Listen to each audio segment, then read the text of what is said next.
I've said do the work a lot. I have t-shirts that say do the work on them. People often ask me, all right, well, I see the work that you've done. What does this mean doing the work? How much more work do I have to do? What's involved with that? Can you spell it out for me? And to be honest with you, I have. And it's somewhat, I don't know, of a burn when you break it down step by step and then it's not done. Like, for example, I sometimes do these X spaces, Twitter X spaces. And but I had a guy call in one time, stated problem, subsequent problems associated to stated problem, about 30 seconds into the buildup of the story, because that's what it always starts with, right? Like there's a Batman origin story. There's something that leads up to something that's created chaos in the man's life, and then looking for recommendations or solutions to that. 30 seconds in, he says something along the lines of morbidly obese, and then he keeps going. He just skips over one of the main issues that he's got going in his life. I'm like, whoa, stop for a second. Stop. Okay, you're asking about money. You're asking about advancement at work. You're asking about investment opportunities. Like, you're asking a lot around the scope of becoming a better version of yourself, becoming a good man that's also good at being a man. But then you just sort of totally breeze over the fact that you're morbidly obese. I'm like, okay, well, how tall are you and what do you weigh? Right? He's close to 300 pounds. Wasn't a super tall guy. And it's like, I'm not even going to answer any of your questions. I don't even want to hear what your problems are until you take your own health seriously. Simple as that.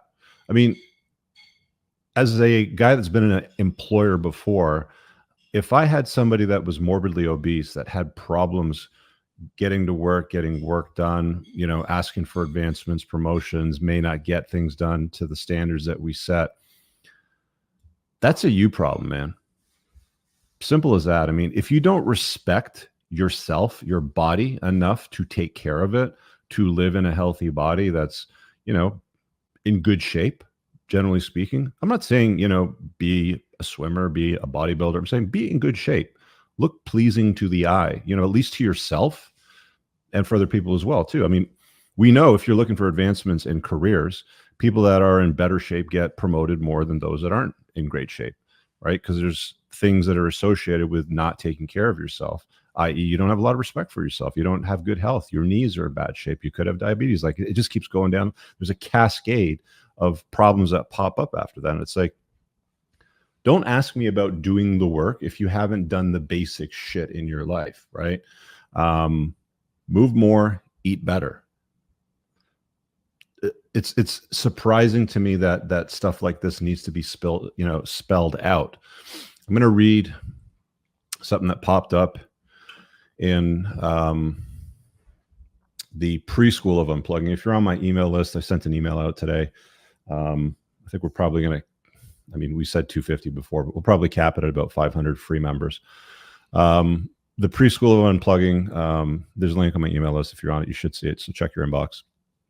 You can get it now for free, but there's posts like this that will pop up, and it's not irregular. It's more regular than it is irregular. This is the sort of stuff that doesn't happen in the paid groups. This is the stuff that only happens in free groups on Facebook and stuff like this. And we're giving away some content with the forum video recordings that we had back in January.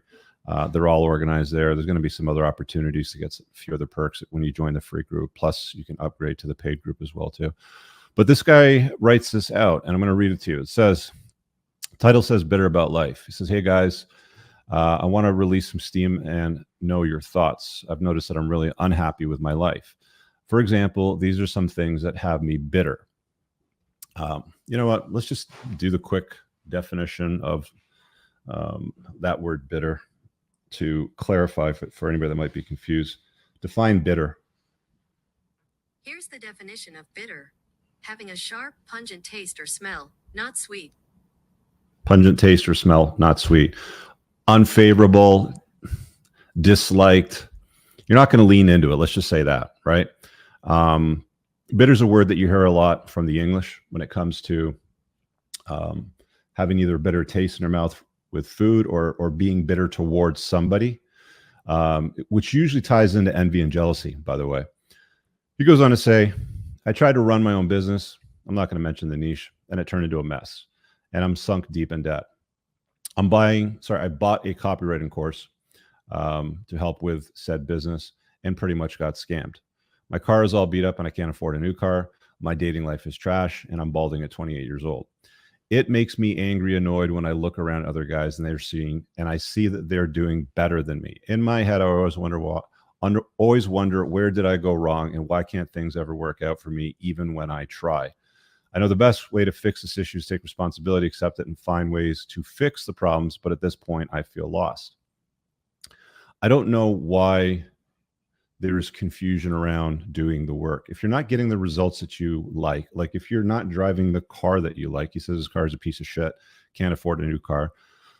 Dating life is trash. Women aren't responding to him. And why would they if you drive a piece of shit car and you're down on yourself and you don't have a style about your way of living life, just saying like I'm balding at 28. Who cares? Shave your head, man. It's like, how many fucking times do I have to tell you guys, stop bitching about your hair? Stop trying potions and lotions and comb overs and ways to hide it. You're holding on to scraps. Just fucking shave it off. It's going to go eventually. Just get rid of it. Who fucking cares? It's just hair. The vast majority of women really don't care. And the ones that do, who gives a fuck? Because there's ones that don't care. It doesn't really matter, right? Dating life is trash. Car. I bought a course, says that I got scammed. Well, I mean, you can usually get testimonials on whoever's providing information about solving problems.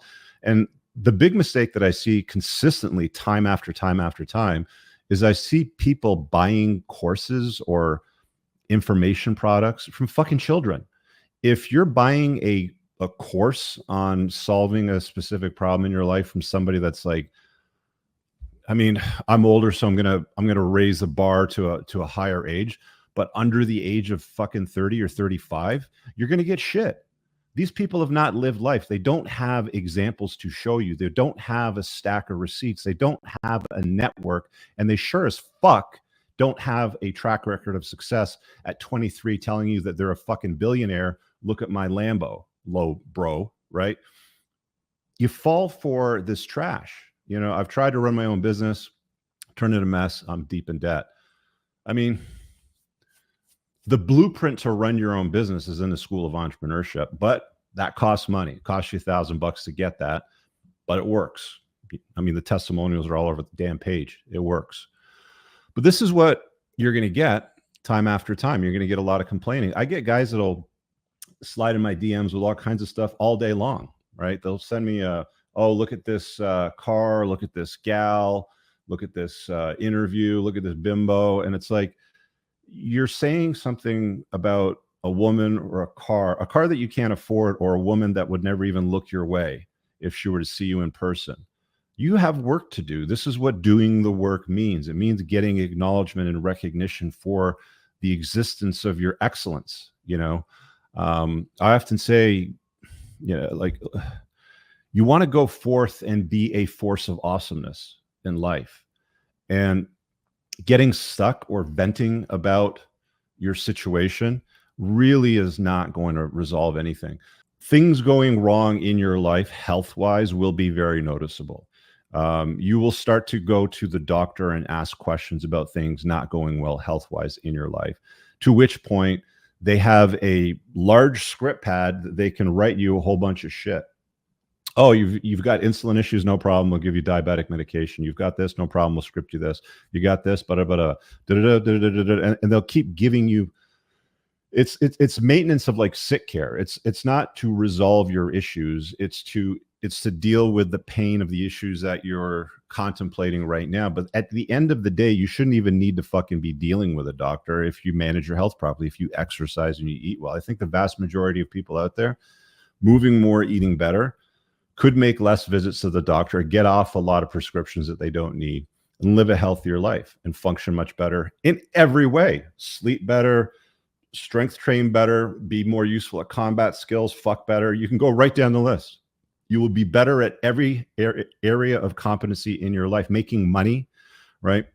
One of the problems facing a lot of guys today, and I've talked about this in many of my podcasts, they're all free. Estrogeneration, book by Dr. Anthony J. There's environmental sources of estrogen mimicking compounds that lower your testosterone and elevate your estrogen. Do you think that you're going to be motivated to chase excellence and put a dent in the universe if you're walking around with bitch tits and being shaped like a pear and low T and high E? You're not. You're not. But that is what culture, society, and everything wants you to operate in. That's the space that they want you to be in. They want you to be weak, soft, agreeable, and dumb, so that you can, the next time they tell you to stand on your dots and wear a face diaper, like 70-80% of people did when that happened a few years ago, you'll nod your head and say, sure, how many fucking dots you want me to stand on? You want me to double up on the face diapers? No problem. This is how people usually operate. And it's the ones that step out from the mold. It's the ones that unplug from all this bullshit, that put in the effort, that do the work, that get into the gym and put in the reps, that get into the dojo and take the punches in the face. The ones that will be sitting down on a Friday night at 8 o'clock writing code or putting together content because they want to talk about something that's useful to an audience, regardless of its size, whether it's small or massive, instead of going out and drinking and partying and picking up chicks or getting stoned, like wasting time on things when you haven't accomplished anything in your life already. And I'm saying this to all you guys that send me dumb fucking shit all the time when you haven't got your lives together. I get, the bitter about life stuff, right? Bitter about life, right? Business never went anywhere. I'm in debt, bought a course, didn't do anything for me. Car's fucked up. Dating life is trash, and I'm balding. I can solve one of those problems right now. Shave your fucking head, shut the fuck up, move on from that. Your dating life will solve itself when you start making money and you hold yourself in higher regard. Hold yourself in a higher opinion and go and do the work, and you will have a higher opinion of yourself if you are going to the gym and lifting weights, if you're improving your physique, if you're learning how to fight. Can you throw smoke? Can you throw hands, right? Like, do you know what to do if shit fucking hits the fan? Or are you going to be sitting there on social media sending me fucking gay shit of, oh, look at this bimbo, right? You see what I'm saying? Doing the work, guys, means doing the fucking work. It means getting into the arena on the floor and doing the work, not sitting in the stands and watching and doing nothing. It's doing the work. I am shocked when people say, hey, I'm stuck in this area and I want a solution to it. And then I'll say something, that's awesome. I've got 30 hours of material in the School of Unplugging. And there's a 3.5-hour lecture in this one area that you're fucking stuck on right now that details step by step by step how to resolve the issue that you're stuck on. Here's the link. Go buy it. They won't buy it. All right, guys, I really hope that you enjoyed that clip. If you want to check out the full-length podcast episode, you can find that right over here. Also, make sure you visit my website over here where you'll find my supplements, the opportunity to book me privately one-on-one for coaching, and most importantly, my new School of Unplugging, which you'll find on the courses tab. Newer to the channel, hit subscribe.